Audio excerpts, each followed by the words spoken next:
MVP candidate could possibly be, finishing with 5 touchdowns and a blowout 45-6 win. Nick, you surprised about how good Lamar is in year 2? I'm not shocked because it's year 2. We saw a quarterback in year 2 win an MVP last year. I'm shocked that this quarterback is this good in year 2. I was one of Lamar's biggest proponents coming out of Louisville, but I thought the knock on him was his learning curve was going to be steeper than most, and it was going to take a few years before he could be a regular starting quarterback. Not that he'd be the league MVP by midway through his second season, and I think that's what he did last night, by the way, Broussard. I think he overtook Russell Wilson in the MVP balloting through 12 weeks of the season. I thought he actually overtook him a week or 2 ago, but look, anything can happen. Wilson is still in the race, but to answer the question, I am, yes, surprised. I think, as Nick said, the staunchest Jackson supporters have to be surprised. I don't think anybody thought this guy was going to be an MVP, especially not this quickly. He's been terrific. After seeing what he did in the playoff last year against the Chargers, the only team to see him twice, there's no way you could have predicted this season. Lakers taking on the Spurs in San Antonio. LeBron James finishing with 33 points, including 12 in the fourth quarter. That to go along with 14 assists in 35 minutes of play. Lakers beat the Spurs, extending their win streak to 8 games. And yeah, by the way, best record in the league. Oh, another good thing. Nick, all good? Can LeBron keep this up in year 17? Can he lead the league in assists? Yeah. Can the Lakers finish with the best record in the West? Sure, why not? Can LeBron win league MVP? Is right now, to me, it's LeBron, Giannis, who did drop a 50 ball last night, and my young adult Slovenian son, Luka Doncic, who was just killing it. Yes, all these things. Yes, yes, and yes. He's the only athlete ever who could keep this up in year 17 and at nearly 35 years old, but I believe he can. He can definitely do it. There's no question about it. He had a long offseason, his longest in years. He obviously is in great shape. Remember, he spends $1.5 million a year on his body, keeping himself in great condition. Let's not let Kawhi Leonard's load management become the norm. LeBron's minutes are down from what they usually are, 35 minutes a night. So to him, that's load management, okay? I love the fact that he's taking the regular season seriously. More players need to do that. We in the media need to do it as well. That's one reason ratings are down, Nick, because people act like the only thing that matters is June. Right. The journey, it matters not as much as the destination, but it matters at least alongside it. I'd like to spend $1.5 million on my body. Sixers taking on the Raptors. Tough night for Joel Embiid, unless you think the best player on the team shouldn't score a single point. Embiid finishing 0 for 11 from the field, 0 for 3 from the free throw line. Add that up, and that's 0 points on the night. Sixers lose 101-96. Nick, did we overrate Joel Embiid? Right now he's overrated. He came into this year as a legitimate MVP candidate. And this game cannot happen.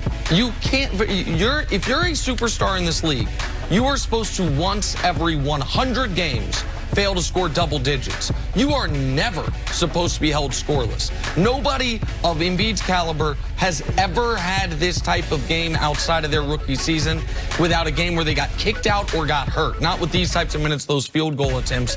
And the team needs him desperately right now. The Sixers are disappointing, and Joel Embiid got to stare himself in the mirror for quite some time. I don't think he's overrated. I think he's still, one of the 2 or 3 best centers in the league, best big men in the league. But I agree with you, Nick. Like, last night, I am astonished. I mean, as you said, if you get 10 points, a player of his caliber, you get 10 points, as you said, maybe single digits. That's surprising. 0? 0?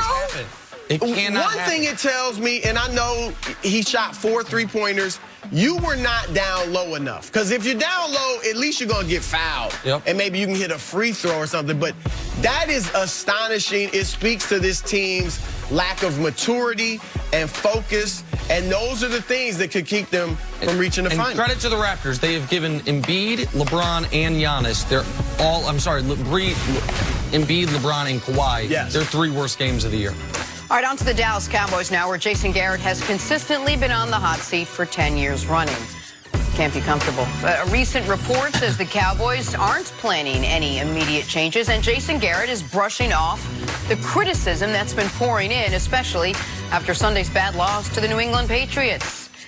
Nick, would Dallas be making a mistake sticking with Garrett the rest of this season? Yes. This season? They would be making a mistake. Now, they can't fire him right now because they play in 2 days. So the Thursday game screws that up. But if they lose Thursday, they then, by the way, play the next Thursday. They play back-to-back Thursday games, then they have a long layoff.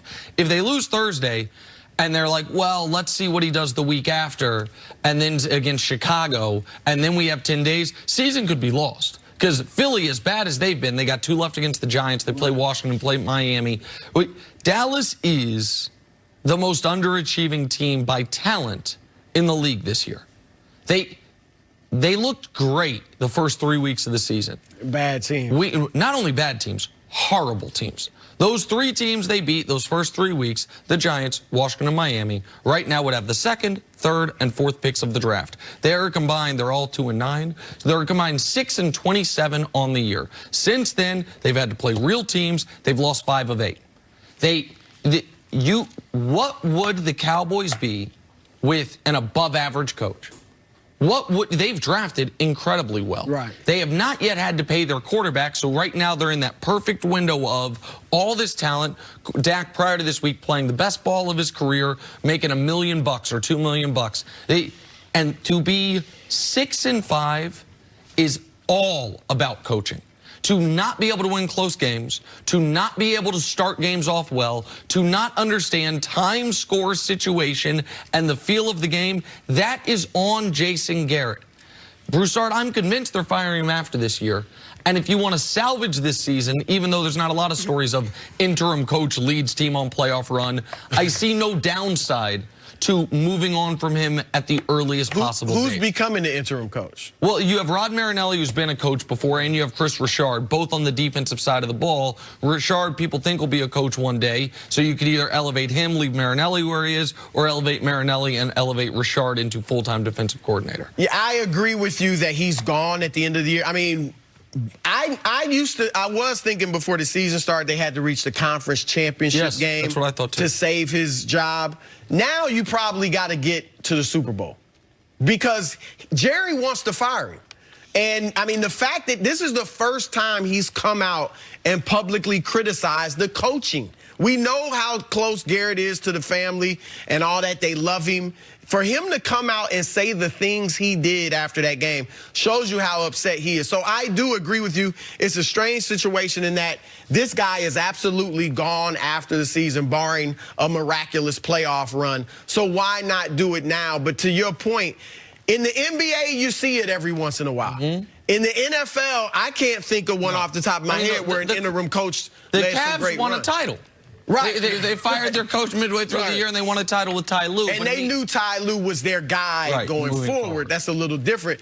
I don't think, I mean, look, if Broussard were to get the job and lead them to some great run, maybe you keep him. But I think they want like a Lincoln Riley. So if you bring in an interim now and he does well, what do you do? Now you got a question. So I don't think you fire him now. Is so unfortunate because not only are they so skilled and not only have they sort of surrounded Dak with all these great players because money is not an issue with Dak Prescott, but Dak's playing fantastic. Dak's having the year no one thought he was going to have. If anything, Zeke has sort of stepped back just a little bit, and he's still playing great. So to be able to not capitalize on having a guy like Dak Prescott, who that was the only player that we were sort of questioning, have the season he's having, that's unfortunate. There are 14 teams in the league with as many or more wins than Dallas. There are maybe 2 teams in the league with more talent. There are only 3 teams in the league who have a better point differential than Dallas. They're the 3 best teams in football, record-wise. New England, San Francisco, and Baltimore. Dallas is 4th. So what does that tell you?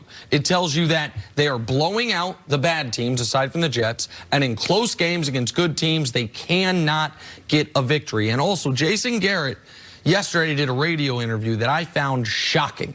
Not shocking that this is true, but shocking he would admit it. He was asked about if he's aware of win probability models and things such as why you should have gone for it on that 4th down instead of kicking a field goal down 7 late in the 4th quarter. And he very curtly, very flatly said, we don't use any of those numbers during the game. It's very interesting. Because last week there was an article, I think in the Wall Street Journal, that John Harbaugh and the Ravens, a team that is overachieving maybe more than any team in football, did what I have been begging, literally, the exact thing I've been begging teams to do for a decade. Hire a kid out of an Ivy League school, have him model out your game situations. Harbaugh talked about doing exactly that. I think the kid went to Yale. Yeah. And that they use the information to help them make their decisions. And you see it, how aggressive Harbaugh is with calls, going for it all the time. And putting your team in the right position. Jason Garrett also in that interview said if it was 4th and 3 or shorter, maybe we would have gone for it. Well, that shows a disconnect because you had 2nd and 7. And if you know you might go for 4th and short, then on 2nd or 3rd, maybe run the damn ball and try to give yourself that. There is no justification to keep him. He's had longer. Every coach who's been tenured as long as he has been to at least 1 Super Bowl. Every coach who's on this list has won a Super Bowl. And then there's Jason Garrett, who's got 2 playoff wins. We know he's not going to be the coach next year. I don't know why he needs to be the coach 10 days from now. But he's such a nice guy. Yeah, that's fine. Such a good